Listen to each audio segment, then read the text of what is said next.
Ne soyez pas ingrat dans la vie. Les gens ne vous doivent absolument rien du tout.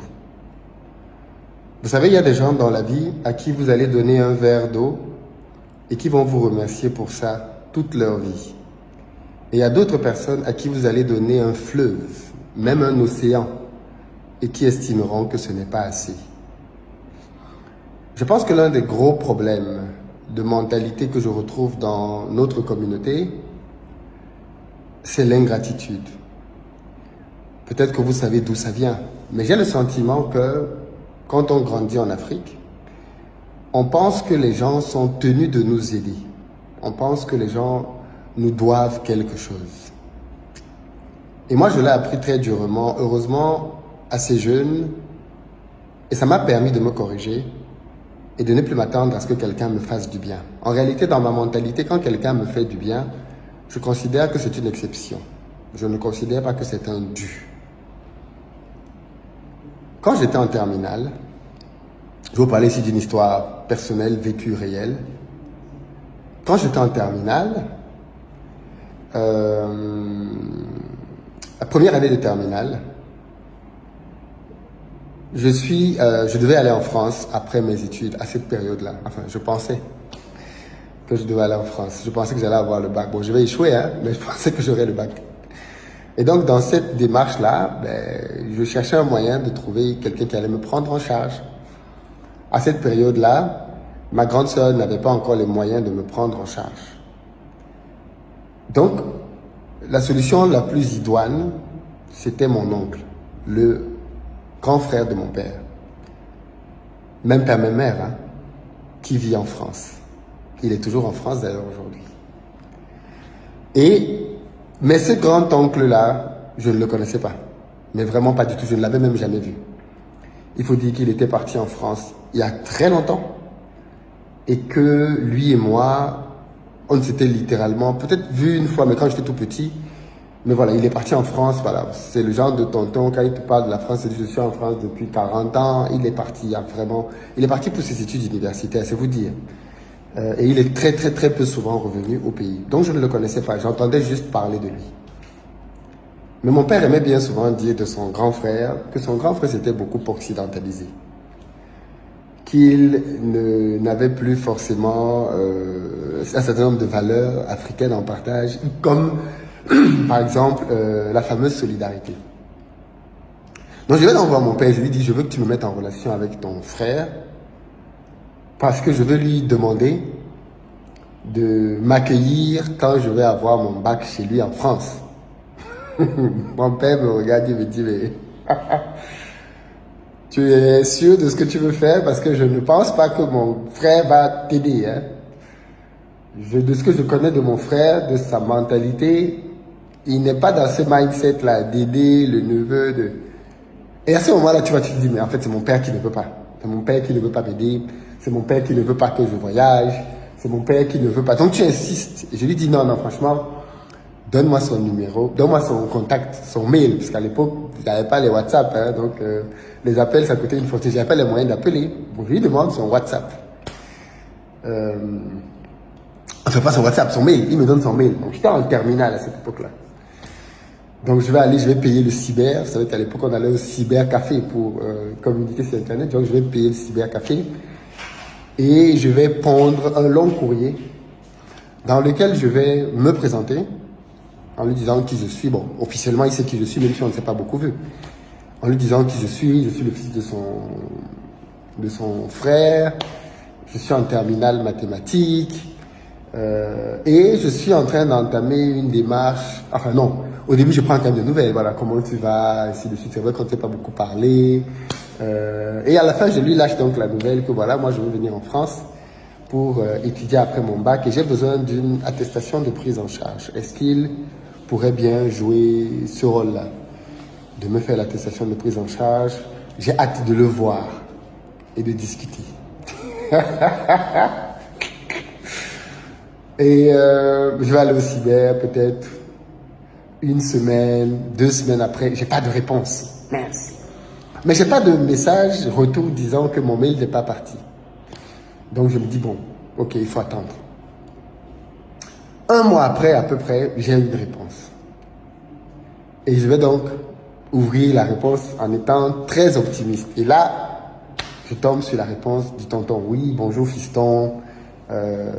Merci beaucoup de m'écrire. J'espère que je suis ravi de prendre connaissance avec toi. Toutefois, je trouve dommage que les premières fois que tu me contactes, ce soit pour me demander un service. J'aurais apprécié que tu procèdes différemment. Ça donne le sentiment que tu es quelqu'un de calculateur, manipulateur. Et c'est dommage, qu'à ton si jeune âge, tu procèdes ainsi. Ah, mais c'est un mail. Dans la preuve, ce que je vous dis là, c'était en 2003. C'était en 2003. On est en 2024. C'était il y a 21 ans. Et pourtant, je m'en souviens encore. Ça vous dit à quel point ce courrier m'a marqué. Et il enchaîne. En concluant en disant, mais je ne pourrais pas, je suis fort gré, avec un français bien propre là, je ne pourrais pas donner suite à ta demande. Bim. J'ai l'impression qu'on m'a cloué sur la chaise au cyber. Tu es là, tu ne peux plus te lever, tu as l'impression que ton corps pèse une tonne. Tu ne peux pas te lever, tu es là. Et tu réalises que tes projets de voyage sont en train de s'évaporer, que tu ne pourras plus aller en Europe. À cause d'un tonton qui est méchant, qui ne veut pas te prendre en charge, alors que ça ne lui coûte rien, parce qu'il faut le dire. Mon tonton est plein aux as. Vraiment. C'est un mec qui est venu en France, qui a eu une carrière d'ingénieur, et qui a travaillé dans de très grandes boîtes, et même qui a fini, je crois qu'il était aux impôts, inspecteur, quelque chose comme ça. Bref, c'est quelqu'un qui gagnait vraiment bien sa vie, quoi. Enfin, pourquoi tu dis qu'il gagnait? Ouais. Il est vivant, hein. Il va probablement voir cette vidéo. Donc, il gagne très bien sa vie. Vraiment, il est confortable. Donc, c'est pas une question d'argent. Ça ne lui coûtait rien du tout. Mais vraiment, il appuie sur un bouton. Et boum. J'avais mon visa en premier lieu. Le gars me dit non. Je dis, c'est quel tonton ça? Il est méchant. Mais là, c'était un jeune garçon qui avait la mentalité selon laquelle les gens lui doivent les choses. Et c'est une mentalité qui est très répandue chez nous. Qui fait que quand quelqu'un te dit non, tu le prends mal.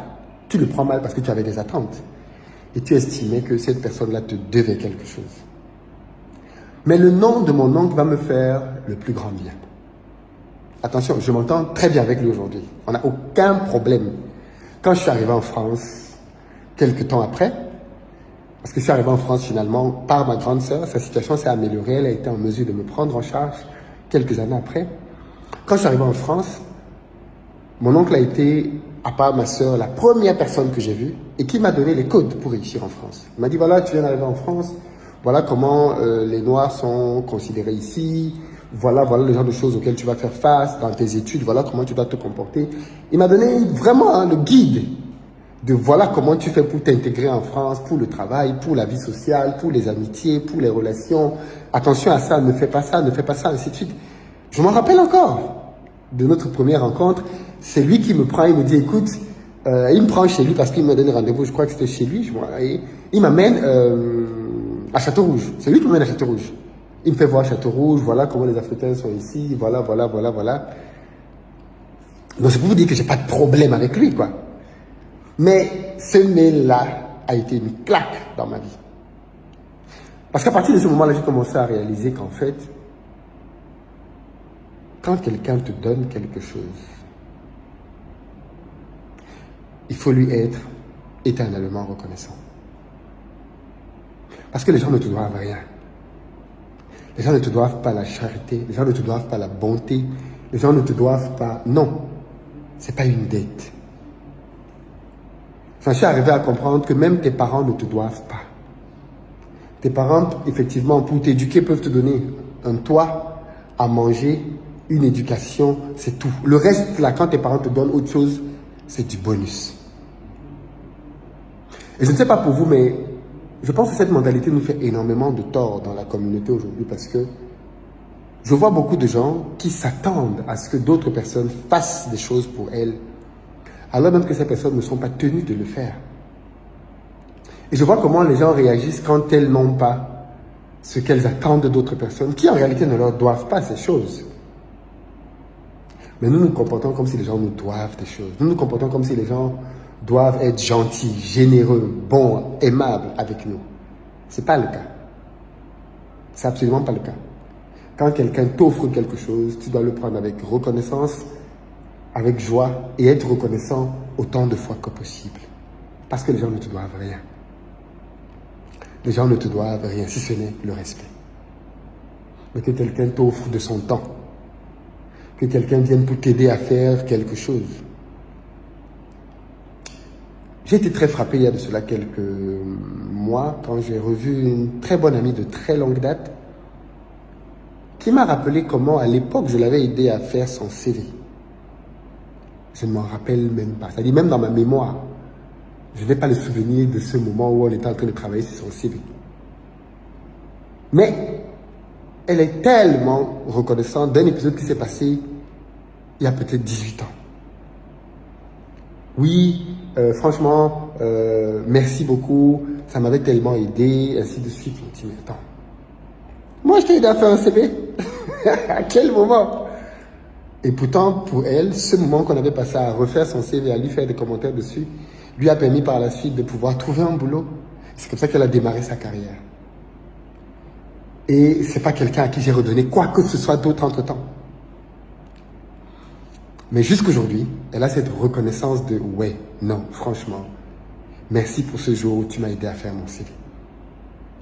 Et il y a d'autres personnes que tu as aidées, pour qui tu t'es donné, tu es venu donner un coup de main à son déménagement, tu as donné un coup de main à son mariage, tu as donné un coup de main pour son amitié, tu as donné tellement de coups de main. Mais ce n'est pas assez. Manque de reconnaissance, ingratitude. Et je pense que c'est un défaut qui nous guette et avec lequel nous devons faire très attention. Les gens ne nous doivent rien. Et quand quelqu'un nous fait du bien, on doit être reconnaissant aussi longtemps que possible. Et ce que j'ai souvent vu, c'est qu'en plus, quand tu as un peu d'argent, les gens ont énormément d'attentes. Même des inconnus ont beaucoup d'attentes. Les gens pensent on dirait que parce que tu as un peu d'argent, tu leur dois quelque chose. En tout cas, ne soyez pas de ces personnes qui ont ce mindset. Ne soyez pas de ces personnes qui ont cette mentalité de comme si les gens leur devaient quelque chose. Les gens ne vous doivent rien. C'est ce que je vais vous partager dans cette vidéo. Les gens ne vous doivent rien du tout.